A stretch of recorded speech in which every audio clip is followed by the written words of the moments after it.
Magbibigay ng 200,000 pisong pabuya ang pulisya at LGU sa sinumang makapagtuturo sa suspect sa pagpatay sa 2 pulis sa buy-bust operation sa Bocaue, Bulacan.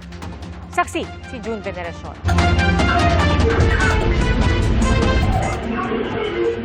Nauwi sa habulan ang buy-bust operation laban sa mga nagbebenta umano ng iligal na baril sa Bocaue, Bulacan. Naaresto ang isang suspect pero nakatakbo ang kapatid niya. At nang tugisin siya, dumating ang pulis.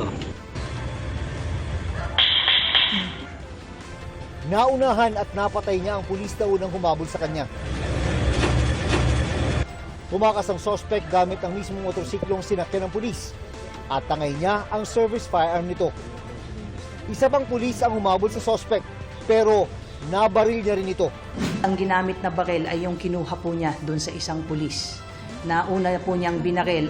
200,000 pisong pabuya ang inilaan ng Central Luzon Police at munisipyo ng Bocaue para sa makakapagturo sa pumatay kina Police Staff Sergeants Dennis Pudyamat at Gian George de la Cruz. Talagang hindi ito papahuli ng buhay po sa tingin namin dahil nga based doon sa information provided ng informant, itong magkakapatid ay involved talaga sa pagbebenta ng baril.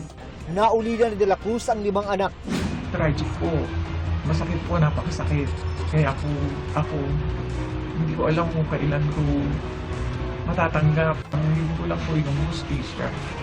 Bilang pagkilala sa kabayanihan ng 2 pulis, ginawaran sila ng medalya ng kadakilaan. Yun po yung sisiguraduhin po natin sa mga naiwang mahal sa buhay po ng ating 2 pulis na makakamit po nila yung kanilang hustisya.